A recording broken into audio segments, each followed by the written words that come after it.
केंद्र सरकारच्या खोटारडेपणामुळे महिला आरक्षण विधेयक हे पार्लमेंटमध्ये नामंजूर झालं. खरं तर केंद्र सरकारचा मागच्या 12 वर्षातला हा सर्वात मोठा पराभव झाला त्यांचा, परंतु ते स्वतःचा पराभव मान्यच करायला तयार नाहीत. ज्या महिलांविषयी तुम्हाला एवढा पुळका आहे त्यांच्याविषयी तुम्ही 2023 मध्ये विधेयक आणलं होतं.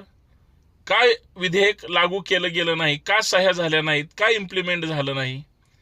आणि तेच विधेयक तुम्ही तुमच्या पूर्वग्रह दूषित विचारांमुळं महिला आरक्षण विधेयकाच्या आडून बाकीचे जे विधेयक तुम्ही मंजूर करताय, विरोधक कसं तुम्हाला मदत करतील? तुमच्या सोबत असतील. बर, किती विरोधकांना देशाच्या प्रधानमंत्र्यांनी, गृहमंत्र्यांनी किंवा इतर मंत्र्यांनी फोन केला, बैठक घेतली, त्यांच्यासोबत चर्चा केली? नथिंग. अजिबात चर्चा केली नाही. म्हणजे हा अहमपणा कशामुळे?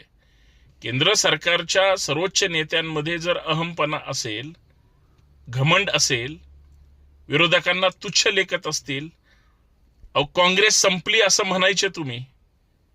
29 मिनिटात 59 वेळेस काँग्रेसचं नाव घेतलं. काँग्रेस संपली का जिवंत राहिली? यापेक्षा जर संवाद संपर्क केला असता तर आज देशातील महिलांचं विधेयक आत्ता मंजूर करून तुम्ही लाभ कधी देणार होते? 2034 ला. हा तुमच्या कामाचा एक वेगळाच भाग आहे. तुमची स्ट्रॅटर्जीच वेगळी. पण सर्वात मोठा भारतीय जनता पार्टीचा पार्लमेंटमध्ये झालेला पराभव त्यांना मान्यच करावा लागेल. अन्यथा जसं पिंपरी चिंचवड किंवा इतर ठिकाणी सरकारच्याच विरोधात भाजपचेच लोक घोषणा देतात, त्याचं उत्तम उदाहरण तुम्हाला सगळीकडे दिसावं. कारण सत्ताधाऱ्यांना आंदोलन करायची सवय मोडलेली आहे. हे देशभर होईल.